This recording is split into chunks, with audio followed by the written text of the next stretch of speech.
Bienvenida, bienvenido a este momento esperado por todos en el que deseamos trabajar juntos para comprender la realidad de las autolesiones y del suicidio en los adolescentes. También para prevenir en la medida de lo posible y sobre todo para aprender a acompañar este sufrimiento. Soy Nieves González, directora académica del Instituto de Desarrollo y Persona de la Universidad Francisco de Vitoria de Madrid, y nuestra misión es formar de manera integral a los niños, a los adolescentes, a sus familias, también a sus docentes. Y hoy tengo la suerte de estar con Javier Díez Vega. Javier es psicólogo, es experto en educación afectiva y sexual por la Universidad Francisco de Vitoria de Madrid, es conferenciante, autor del libro Entre el puente y el río, una mirada de misericordia hacia el suicidio por ser superviviente del suicidio de su madre hace ya 12 años. Y es una alegría para mí presentarte hoy, Javier, como director y como docente de este nuevo curso de prevención de la conducta autolesiva y suicida en los adolescentes. Bienvenido, Javier, y gracias por todo el trabajo que has desarrollado para estar hoy aquí. Muchas gracias, Nieves. Gracias por estar aquí conmigo. Gracias por estar durante prácticamente un año trabajando, estudiando y incorporando todos los conocimientos que yo iba adquiriendo por otro lado para la realización de este curso, pero no solo gracias en lo profesional, sino gracias en lo personal, a ti, también a Elena Arderius, directora del Centro de Acompañamiento Integral a la Familia, y gracias a la Universidad Francisco de Vitoria que nos acoge y que nos impulsa para afrontar y ayudar a los demás a afrontar esta realidad. Sí, porque partimos de esta dificultad que podemos tener para afrontar esta realidad, ¿no? Yo decía que quizá nos da un poco de vértigo el tema y te quería preguntar, Javier, ¿qué es lo que sentimos? ¿Qué se nos remueve por dentro cuando deseamos hablar de la realidad que hoy nos reúne? Bueno, yo todavía siento en muchas ocasiones cierto susurro que me parece decir: de esto mejor no hablar, no toques este tema. Como a veces un exceso de prudencia puede producir ese rechazo a sacar el tema. Pero también tengo demasiada experiencia, aunque nunca es suficiente, de que el hecho de haber podido hablar de este tema en mi propia vida, en mi experiencia personal y también en mi labor profesional, ha capacitado a otros muchos para poder hablar de ello. Y esto me parece muy importante, porque de ahí podemos entender el porqué de este silencio, que es un silencio que está producido sobre todo por el miedo. El miedo ante unos hechos, porque no sé qué nos dicen los datos, Javier, de qué estamos hablando, ¿no? Parece que es duro decir en cifras de qué estamos hablando, pero sí, o sea, realmente, ¿qué está pasando?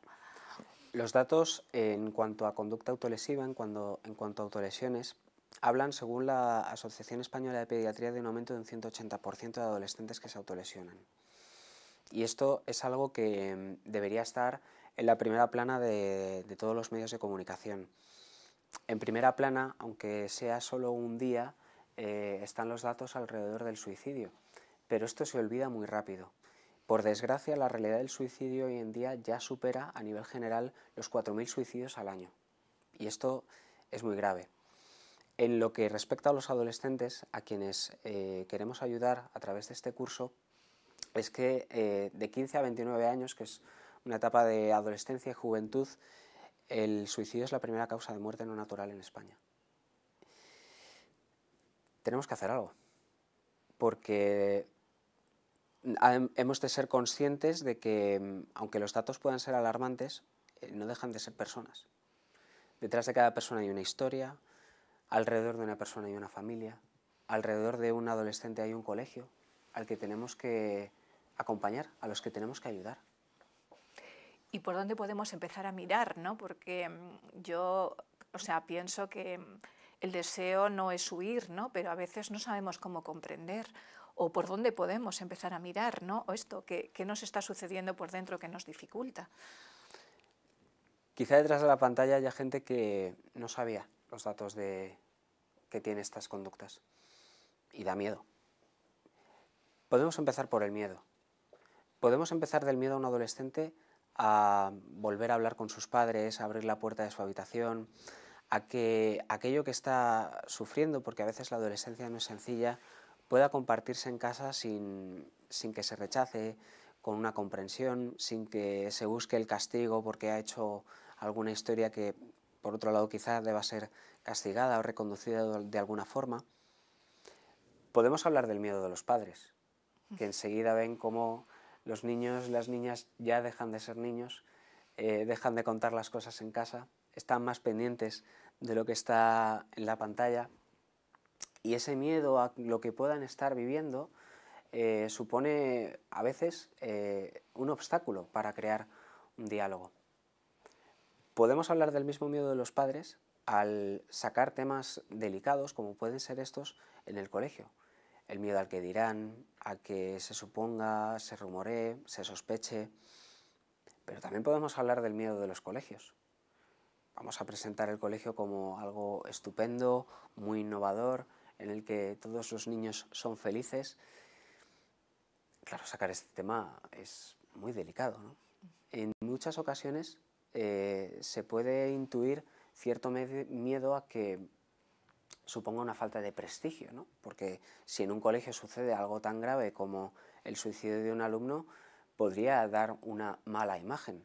Pero precisamente el miedo puede producir que si no se abordan bien estas conductas, al final acaben sucediendo. Por tanto, el miedo lo compartimos todos.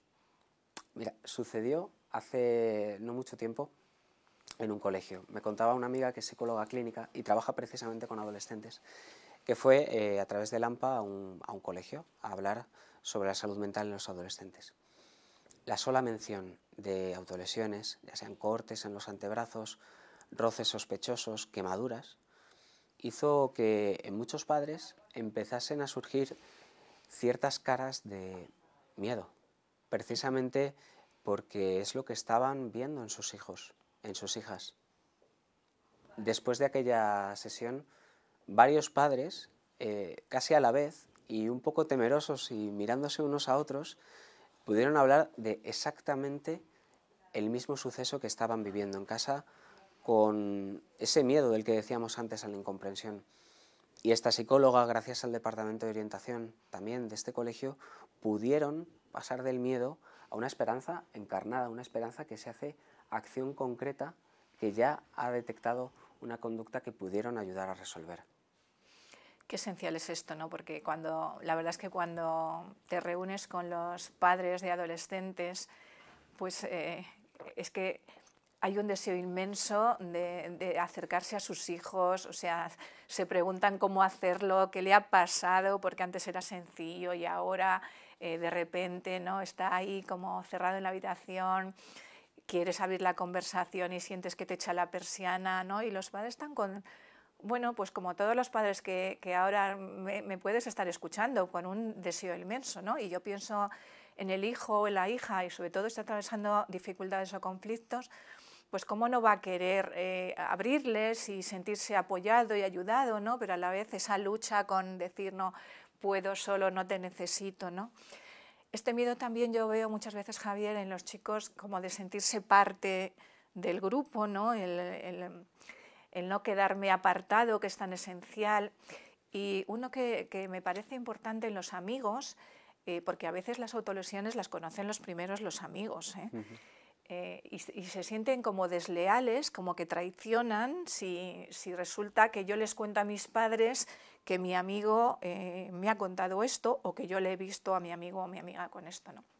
Pensaba que es esencial como explicarles a los hijos que eso no es traición, ¿no? Porque se intentan ayudar entre iguales, pero claro, con el límite que tienen. O sea, que querer al amigo, querer a la amiga es poder elevar a los adultos que a su vez les quieren, pues todas estas circunstancias que desbordan, ¿no? O sea que por un lado o por el otro nos interpelamos todos, ¿no? Porque por un lado o por el otro también es verdad, por las cifras que das, que tenemos cerca la realidad de las autolesiones y tenemos cerca la realidad del suicidio, ¿no?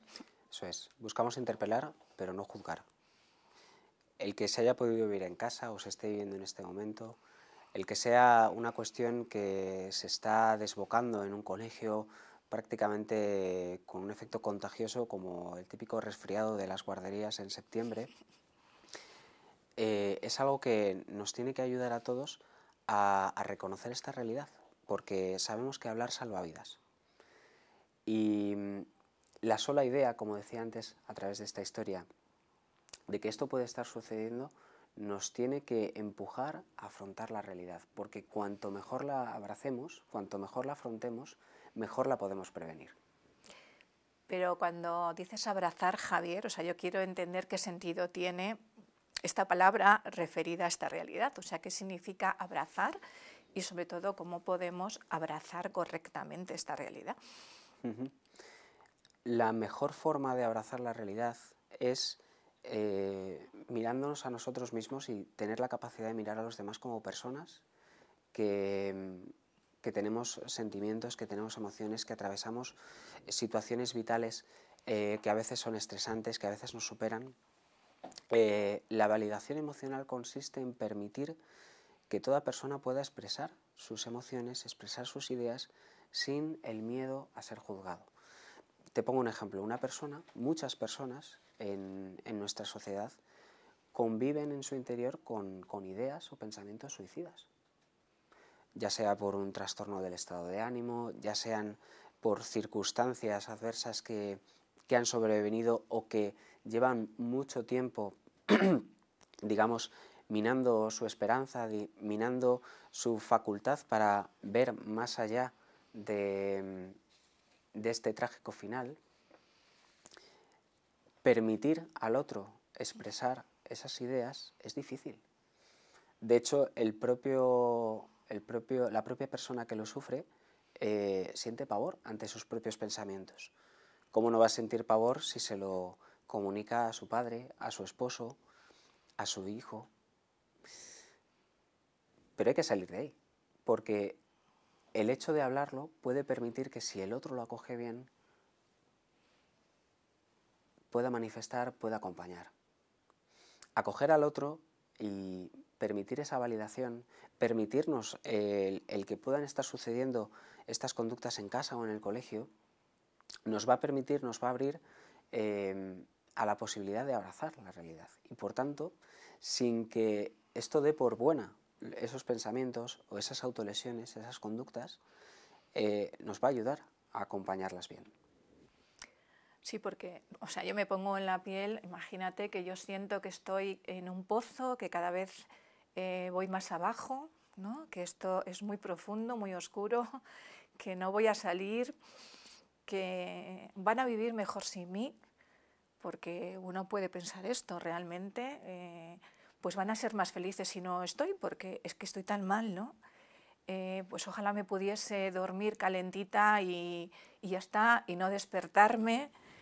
Y te das cuenta pues que tienes estos pensamientos y dices, madre mía, ¿cómo puedo explicarles a los que me quieren que estoy pensando esto, que me quiero dormir y no despertar, ¿no? Y entonces tememos como que abrazar esto, poder escuchar a quien nos está poniendo en palabras esta experiencia sea como bendecir, podamos acelerar de alguna manera que esto suceda, ¿no? Pero que es necesario, ¿no? Es necesario en todos los ámbitos, esto que comentas, tan importante de diferenciar, acoger la emoción de bendecir lo que nos están diciendo, ¿no? Yo me acuerdo en un colegio, estaba en segundo de secundaria, termina el taller y bueno, pues ya sabes, Javier, porque tú impartes muchos talleres, ¿no? Se quedan dos al final de clase tirándose de la punta de la falda del uniforme y de la punta de la manga del jersey. Y bueno, dije, bueno, tienen algo que contarme. Y al marcharse el resto de las niñas se me acercan y la pregunta fue, si te pinchas mucho la piel, ¿te puede salir cáncer? Esa fue la pregunta, si te pinchas mucho la piel. Y yo digo, y entonces levanta una la manga del jersey y tenía unas terribles iniciales grabadas en el brazo, porque además cuando empezaban a cicatrizar se las volvía a abrir, ¿no? Y la amiga ahí al lado. Y la verdad es que cuesta en ese momento unas iniciales porque no quería olvidar lo que le había sucedido. no quería olvidar y entonces reabría las iniciales que representaban el nombre y apellidos de una persona porque no quería olvidar, ¿no? En ese momento el acoger este deseo de no olvidar en lugar de reprender porque menuda forma de recuerdo más, ¿sabes?, destructiva has escogido, pues no es inmediato, o sea, no es inmediato, es como decir, bueno, ¿cómo puedo quererla en este momento acogiendo, ¿no? Pero bueno, el mostrar junto a la amiga, ¿no?, el hecho de animarla a expresar esto que estaba viviendo, que en el final el recuerdo doloroso de un hecho doloroso, ¿no? En el colegio, cómo el colegio supo abrazar esto, cómo los padres, porque dices, cómo se las ingenian para que no los descubran, cómo los padres supieron abrazar esto, pues realmente fue este inicio del camino, ¿no? O sea, esta meta de detectar para poder prevenir. Esto, ¿cómo enfocas dentro del curso el poder alcanzar esta meta que deseamos, que es llegar a este corazón del adolescente, ¿no?, para poder acompañar los conflictos que viven, pero de otra forma? Mira, para acompañar bien necesitamos formarnos. Hemos creado un curso que yo lo llamo árbol de contenidos, porque además queremos que dé fruto.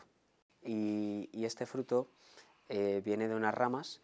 La primera rama es una presentación, unos datos, una realidad que nos ayude a comprobar, a hacernos más responsables de esta realidad que necesitamos conocer y acompañar.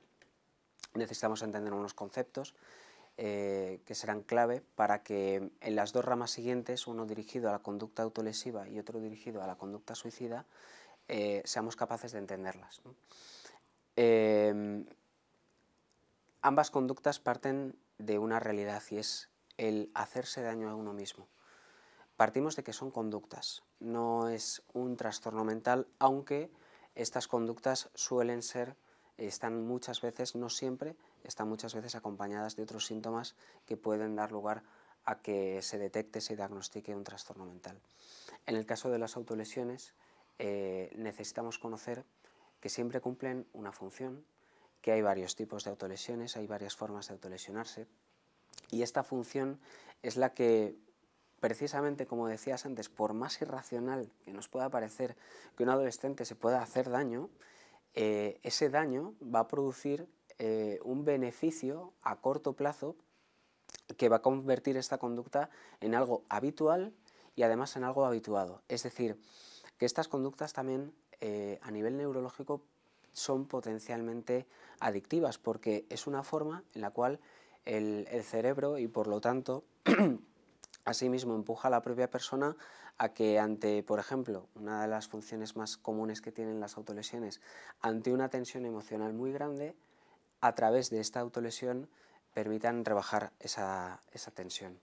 Por eso necesitamos conocer estas señales que nos pueden hacer detectar que se está produciendo esa autolesión, esos tipos que pueden venir no solo por el sufrimiento, por la tensión emocional, sino también fruto a veces de un deseo de pertenencia al grupo, porque hay grupos de adolescentes que a través de, por ejemplo, los retos virales de Internet pueden acabar cometiendo este tipo de conductas y necesitamos conocer cuáles son las formas, cuáles son los factores de riesgo asociados a la aparición de este hecho, ¿no? También puede existir, como decía antes, un trastorno mental, trastornos de la conducta alimentaria, trastorno límite de personalidad, que hay que saber valorar, que hay que saber diagnosticar y poder acompañar para poder trabajar con esa persona, con su ambiente, con su familia. Y en todo ello pues necesitamos una apertura, una mirada y unos oídos muy atentos, porque realmente los adolescentes, aunque buscan en muchas ocasiones tapar estas conductas, fruto a veces de la culpa, de la vergüenza, también, como te sucedió a ti en aquella ocasión, buscan ayuda. De hecho, me comentabas, yo recuerdo que me hablabas de un adolescente, ¿no?, que fue, en este caso no por una amiga que le animó a ir a hablar con la profe del taller, sino por su hermano, ¿no?, que lo estaba ocultando a los papás y por lo visto el hermanito fue el que la pilló. Sí, su hermano pequeño, gracias a esa inocencia que necesitamos recuperar todos, pudo mirarla sin juicios. Esta chica tenía una altísima vida social, unas notas estupendas, una carrera prometedora dentro de que estaba cursando cuarto de la ESO, cuando, como todos bien sabemos, se produjo el confinamiento fruto de la pandemia de la COVID-19 y toda su vida social, todas sus expectativas se vinieron abajo, ¿no? Al principio del encerramiento, pues como a muchísima gente, dio lugar a reencontrarse en casa. Pero ella no es que no quisiera estar en casa, es que estaba muy cómoda con su vida social, con sus compañeros de clase, con sus amigas de toda la vida, con sus clases de piano, con sus fines de semana en el pueblo. Cuando de repente todo esto cae, aparece una incertidumbre muy grande con mensajes a veces muy contradictorios entre las cifras tan complicadas de muertes y enfermedad y toda esa serie de mensajes a veces demasiado positivos que parecían obligar a que todo el mundo permaneciésemos muy contentos a pesar de esa incertidumbre. Hicieron crecer la tensión de mucha gente y desde luego fue una tensión que en esta chica y en su familia produjo muchas dificultades. Esas dificultades se traducían en discusiones muy fuertes. Y ella comentaba cómo en una de las discusiones tan fuertes en las que a veces tanto los padres como los adolescentes, fruto del fragor de la batalla, digamos, se dicen cosas muy feas, ella se encerró en su habitación y encontró un cúter. Estos cúter que han servido mucho para abrir paquetes de las cosas que hemos recibido y recibimos hoy en día por mensajería y que en esos momentos donde no podías ni bajar a la calle, pues utilizabas con frecuencia. Y me acuerdo que contaba que el primer corte dolió, pero era tanto el dolor emocional que sentía en ese momento que apenas lo sintió. Y esto precisamente hizo como, aunque la tensión fuese menor, acabase recurriendo a esos cortes. Cortes que por otro lado cada vez lógicamente eran más difíciles de ocultar y que fue precisamente gracias a esa mirada inocente pero sin juicios de su hermano como pudo pedir ayuda y cómo no solo pidió ayuda a ella, sino también toda la familia que efectivamente, como bien sabemos que ha pasado en muchas ocasiones y en muchos ambientes, ha dado lugar a esta situación de pandemia, ha dado lugar a dificultades, ¿no? Y este acompañamiento que pudieron tener toda la familia dio lugar a que esas heridas, no solo los cortes, pudiesen cerrar. Pues realmente dices esto, ¿no? Esta mirada inocente del hermano que al final es la que necesitamos, que alguien se pose en nosotros y vea no nuestras heridas, sino nos vea heridos, ¿no? Que no es lo mismo. No es lo mismo, ¿no? Porque todos al final conflictos vivimos, heridas tenemos y muchas veces el ocultamiento nace, yo creo, lo que estás destacando, ¿no? Del miedo al juicio, ¿no? Puede que nos preguntemos, ¿no? Porque como este dato, un incremento del 180%, ¿no? en las conductas autolesivas, si Javier, si la presencia de estas conductas en un adolescente le puede llevar a futuro hacia la ideación suicida, es decir, si está relacionada una realidad con la otra, ¿no? Autolesión y suicidio.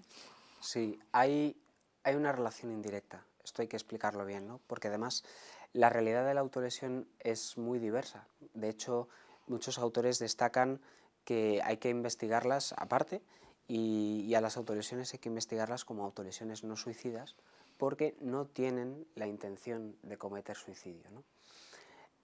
¿Qué ocurre? Que nos hace preguntarnos, y esto volvemos al núcleo inicial de hacerse daño a uno mismo, si hay personas que si no manejan bien esta tensión emocional y recurren siempre a ese dolor autoinfligido, pueden en un momento dado y acompañado de otros muchos factores, con mucho tiempo, muchas veces, puede que aparezca esa ideación suicida con el tiempo, ¿no? Esto es real, pero también es algo que nos tiene que alertar de que hay que acompañar desde un primer momento en el cual, si se detecta la autolesión, es importante poder ayudar a que sea un joven o sea una persona adulta puedan causar esa tensión emocional de una forma mucho más saludable. Yo tengo un amigo Lo cuento Yo en tengo un el amigo, curso. eso se dice Yo muchas tengo un veces, yo amigo, tengo un amigo. efectivamente. Bueno, este amigo, me acuerdo que una vez pues, me sorprendió porque no era un chico especialmente proclive a hacer ejercicio, ¿no? Y me sorprendió que se había apuntado al gimnasio, no precisamente para destacar delante de las Entrar en chicas ni nada maza. por el estilo, sino que se había apuntado al gimnasio y se había apuntado a boxeo. Digo, chico, te vas a destrozar la nariz. Pero entonces recordé que hacía muchos años, jugando en casa, videojuegos, tranquilamente, y a veces no tan tranquilamente porque cuando uno es adolescente pues se pica y se dicen cosas, estábamos en su habitación y dimos así sin querer un golpe en la pared y él tenía un póster donde, bueno, había cosas muy chulas en ese póster, pero el póster se cayó y dejó ver unos huecos enormes en los cuales cabía Madre mía. moldeadamente su nudillo. En aquel momento uno no entendía, claro, evidentemente.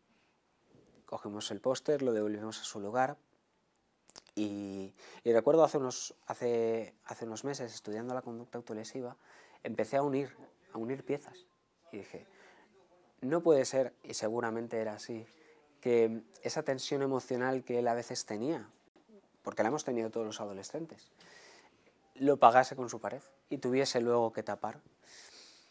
No puede ser también, y efectivamente era así, que el acudir a boxeo, el poder pegarse con guantes a un saco o a otra persona, pero siempre de un formato un poquito más controlado, le ayudase a manejar mejor esa tensión emocional que vivía, pues precisamente esto, de una forma un tanto natural, o quién sabe si fue una recomendación de un adulto, le ayudó a tener una capacidad mejor de afrontar las dificultades y frustraciones que, por otro lado, podemos tener todos.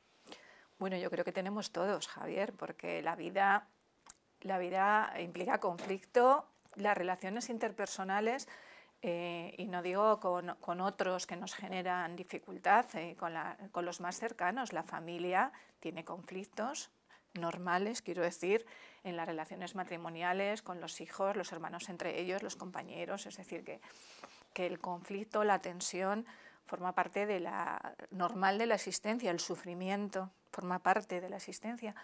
Lo que estaba pensando según te escuchaba es que educarnos para regular estas emociones no es algo que, vamos, no es un tipo de educación, por ejemplo, que yo he recibido, ¿no? Que pienso en los niños el rincón de la paz, cuando dice, cuando ya están que se suben por las paredes o que se han enfadado y esta importancia de ese rincón, que para uno puede ser pintar, para otro pueden ser los cuentos, para otro puede ser porque por el carácter influye el decir, bueno, bajamos aunque sea 10 minutos con la bicicleta y te das una vuelta, ¿no? Y para nosotros adultos, cada uno, pues estos espacios de paz que dices, pues te relajan, ¿no? Que puede ser la música, la lectura o salir a echar una carrera, ¿no?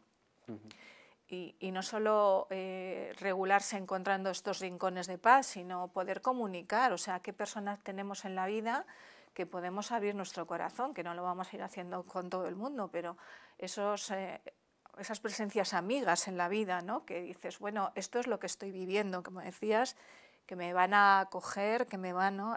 Porque, bueno, pues le das a la pared y le das al saco, ¿no? Pero además de esto, si hay motivos para la pared y para el saco, también poderles compartir, aprender a comunicar, creo que también es algo como que damos por supuesto que lo vamos a saber hacer o ser capaces, pero no es tan fácil.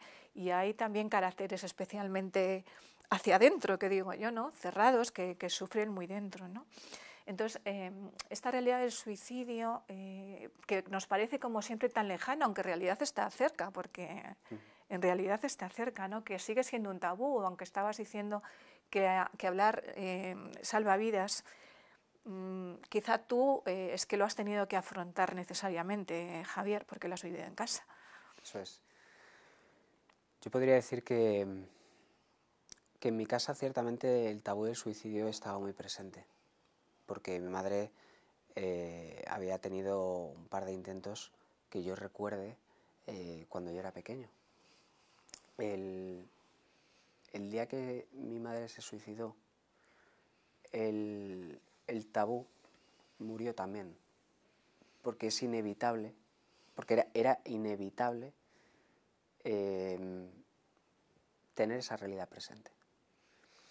Por tanto, en mi vida ese tabú desapareció porque nosotros no queríamos o no teníamos herramientas para volver a ver esa posibilidad, pero a la vez obtuvimos herramientas para no callar ante eso.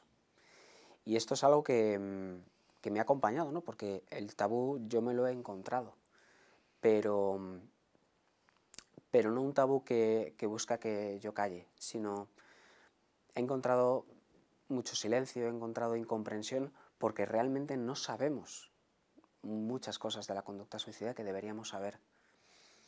Y me he encontrado gente que no sabía qué decir, a la que desde luego no juzgo, porque hay gente que, aún no sabiendo qué decir, dice cosas muy equivocadas, pero yo tengo que dar muchas gracias a la gente que no sabía qué decir, pero sí que sabía cómo escuchar, porque gracias a esa escucha, gracias a que yo he podido expresar emocionalmente el dolor de la pérdida de mi madre, he podido afrontar esta realidad, he podido leer la página antes de pasar página, que es muy importante, y entre otras muchas cosas, por eso estoy aquí. Uf, y yo te lo agradezco, Javier, ¿no? Leer la página, o sea, no huir, sino poder afrontar esa circunstancia. Aunque yo, si me sitúo en el otro lado, digo, claro,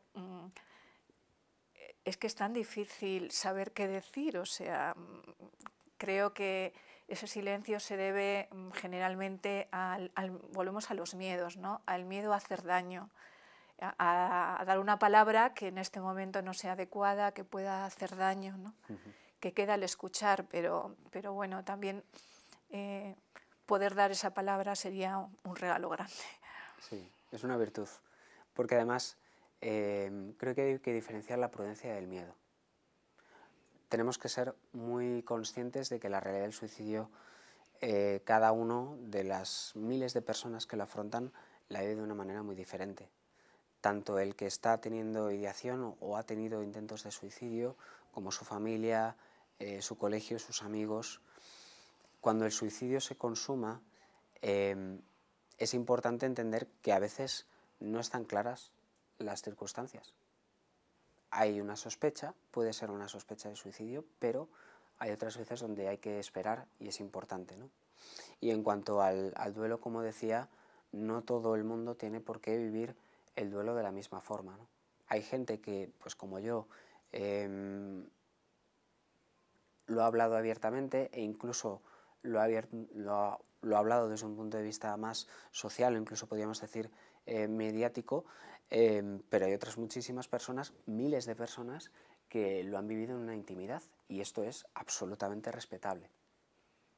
Lo que es muy importante es que sea desde un ámbito más público, más privado, se permita esa expresión emocional, se permita que esas personas puedan reconocer lo que están viviendo, porque esto les va a ayudar a afrontar mejor este duelo a veces tan complicado que es.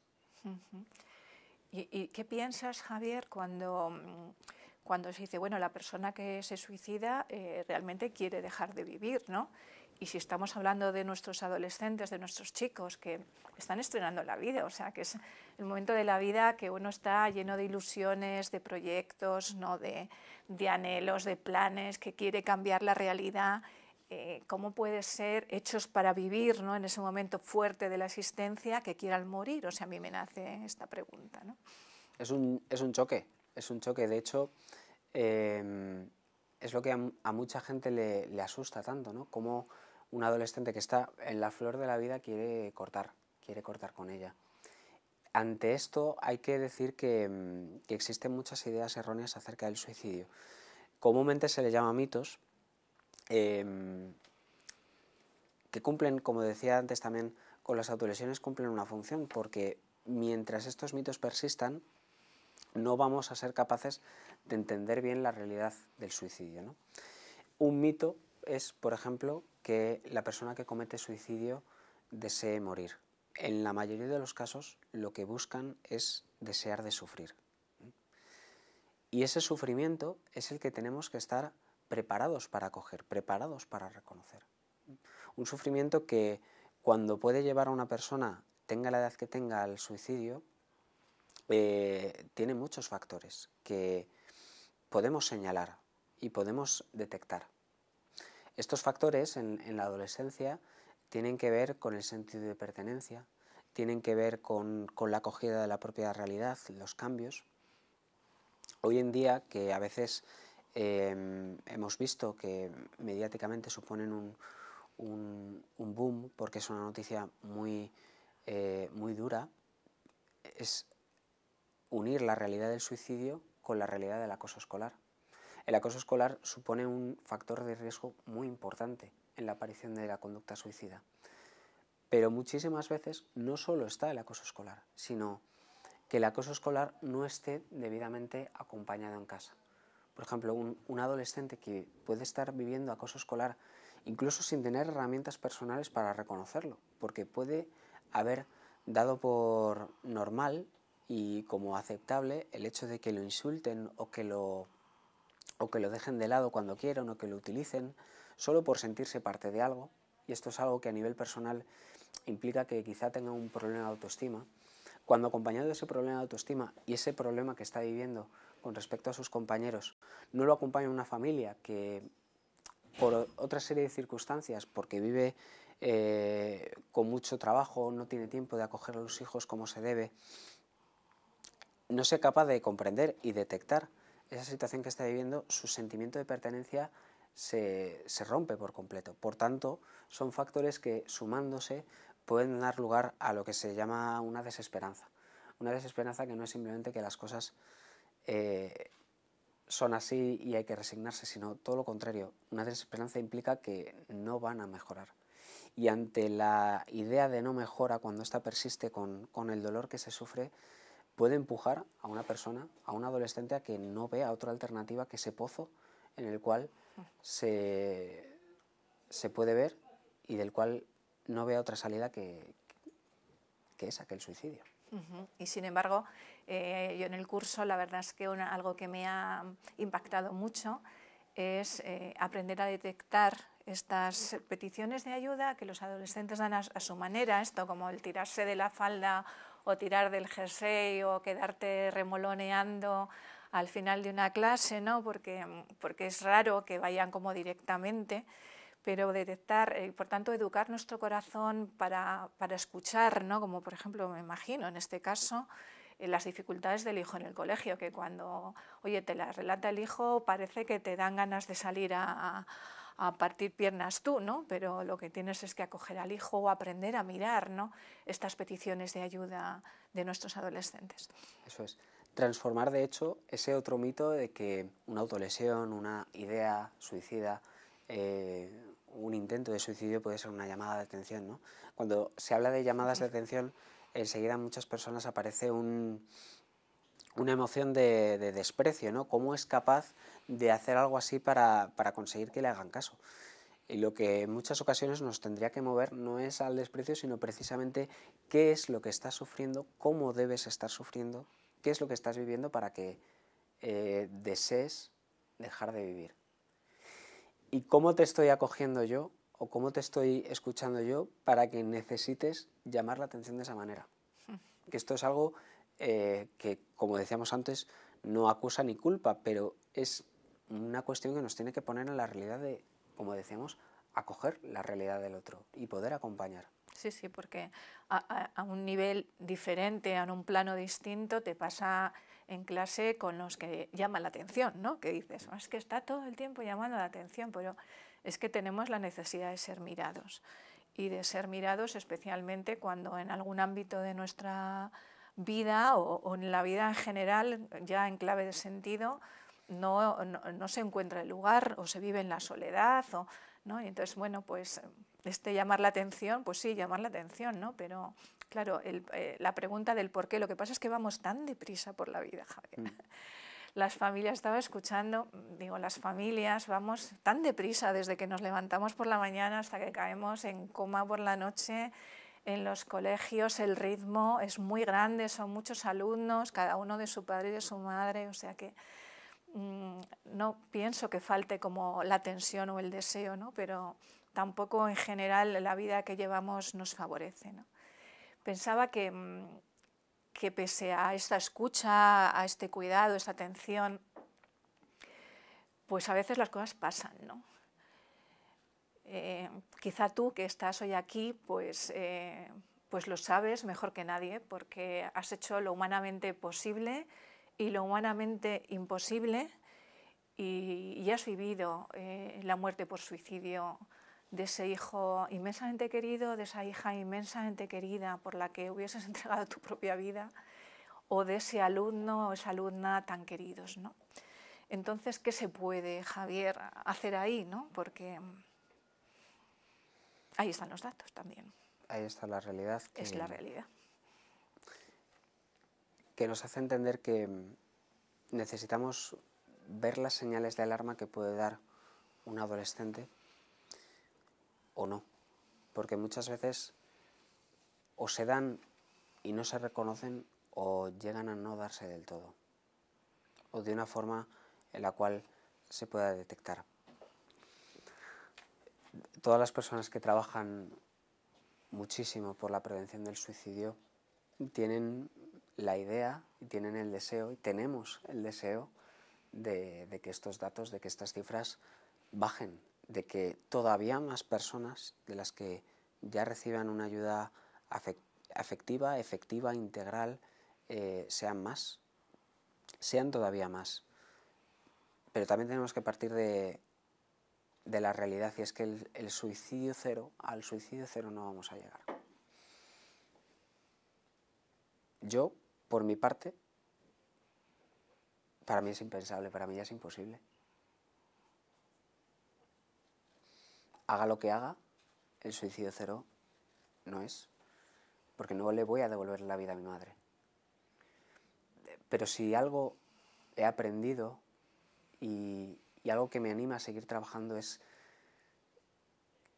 que todavía podemos todos hacer, de que incluso cuando aparece la realidad de un suicidio consumado, todavía hay mucho que hacer. Por tanto, esto es lo que he ido haciendo a lo largo de muchos años. Al hablar de mi propia experiencia, se me han acercado muchas personas a relatarme la suya, a compartir esa parte de la vida de cada uno, que a veces se puede hacer muy difícil porque solemos dar nuestra mejor imagen, ¿no? Y cuando alguien se presenta directamente hablando de un problema y una circunstancia tan difícil, pues puede dar una idea un poco equivocada, ¿no? O por lo menos no una idea global de quién es, ¿no? Porque yo siempre, a mí siempre se me presenta como superviviente del suicidio de mi madre, pero antes de ser superviviente del suicidio de mi madre, tengo que decir que soy hijo y sigo siendo hijo. A mí me han venido muchos hijos de padres que se han suicidado, personas que me han relatado cómo el suicidio de un abuelo, de un tío, de un hermano, de una amiga, les ha afectado. Pero cuando se han acercado a mí personas que han perdido a un hijo por suicidio, es quizá el momento donde, a pesar de esa empatía natural que uno puede tener por haber vivido un hecho así, de la misma naturaleza, hay algo que es muy difícil de acoger. Pero a pesar de la dificultad, nos tiene que nacer la necesidad de acompañar, porque se puede acompañar esa tragedia, y se tiene que acompañar. Se tiene que hablar de las características tan difíciles que tiene el duelo por suicidio, tan difíciles especialmente cuando es el suicidio de un hijo hacia los padres, hacia los hermanos, de las características y de las cosas que puede y tiene que hacer un colegio cuando se ha consumado el suicidio de un alumno, haya sido fuera del colegio o dentro del colegio, que por desgracia es algo que también puede suceder. De hecho, a mí me impresiona en el curso porque hay momentos que es entrar realmente en el interior de la casa o en el interior del colegio y entonces saber por dónde ir, ¿sabes? O sea, qué tocar y qué no tocar. Esto que comentas, ¿no? Los compañeros con sus preguntas, los familiares con sus relaciones. Y sobre todo pues, en esta clave de esperanza, Javier, ¿no? Porque cuando hablamos de la esperanza, que es en la clave en la que queremos construir, ¿no?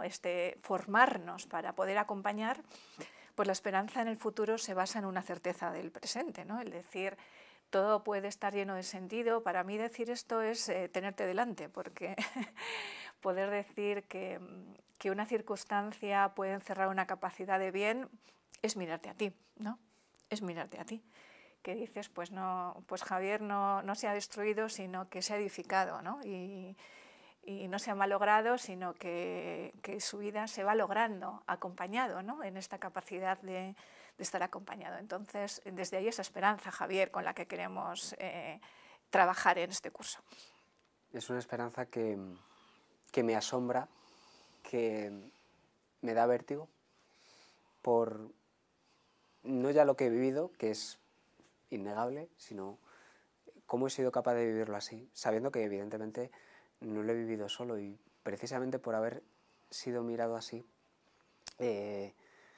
nos tenemos que hacer capaces de mirar el abismo, ¿no? Que decía Nietzsche, ¿no? Que mirar el abismo implica que el abismo pueda mirar dentro de ti, ¿no? Algo así parecido. A uno le puede asustar y es normal, pero si miramos con esperanza podemos obtener una luz que nos guía, que nos acompaña en medio de estas sombras. Por eso precisamente, aparte de estas dos ramas dedicadas a la conducta autolesiva y a la conducta suicida, tenemos una rama más que quiere dar y compartir todos los frutos, todos los recursos de ayuda que ya existen para la promoción de la buena comunicación en las familias, de las buenas prácticas en el aula, de, como decía, los recursos que ya hay de prevención directa del suicidio, porque la esperanza no se cierra.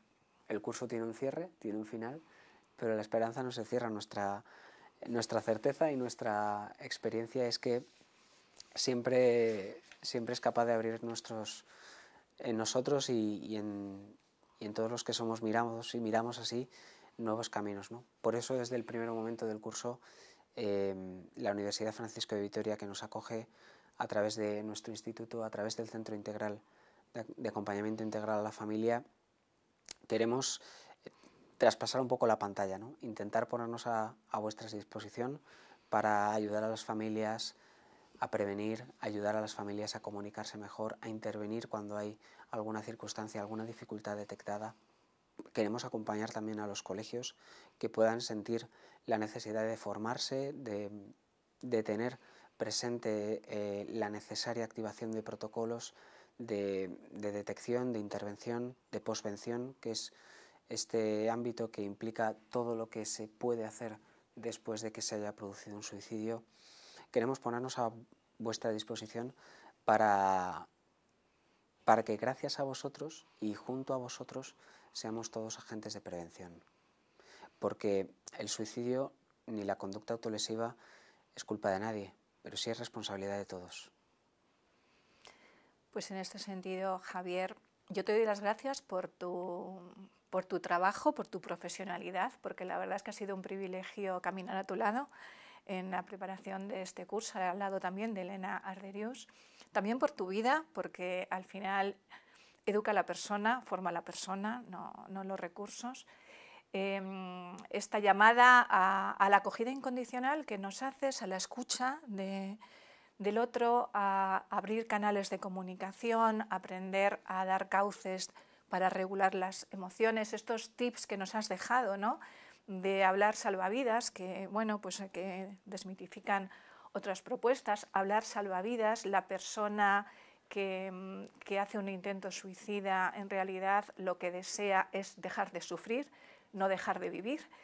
Y esta última reflexión que nos planteas, ¿no? Que el suicidio pues, no es culpa de nadie, pero es responsabilidad de todos, ¿no? En ese sentido, pues nosotros deseamos aportar nuestro granito de arena así, ofreciendo una posibilidad para formarse, para comprender esos factores de riesgo, estos factores de prevención, las claves para acompañar en momentos especialmente complejos. Y como decía Javier, queremos traspasar la pantalla, agradecerte que hayas estado con nosotros pues este tiempo, ¿no? en este encuentro de amigos que estamos celebrando. Este tiempo, si deseas profundizar en el curso, si deseas tener más información o deseas matricularte, debajo del vídeo que estás viendo tienes la posibilidad de hacer un clic. Si haces este clic ya nos pondremos en contacto contigo, porque además la matrícula del curso es muy económica para facilitar precisamente pues, que podamos ser muchos, ¿no? Los que salgamos del silencio y entremos en unos caminos diferentes. Así que muchas gracias. Traspasando la pantalla te enviamos un afectuoso saludo y desde el Instituto Desarrollo y Persona y la Universidad Francisco de Vitoria de Madrid, pues un abrazo. Hasta siempre.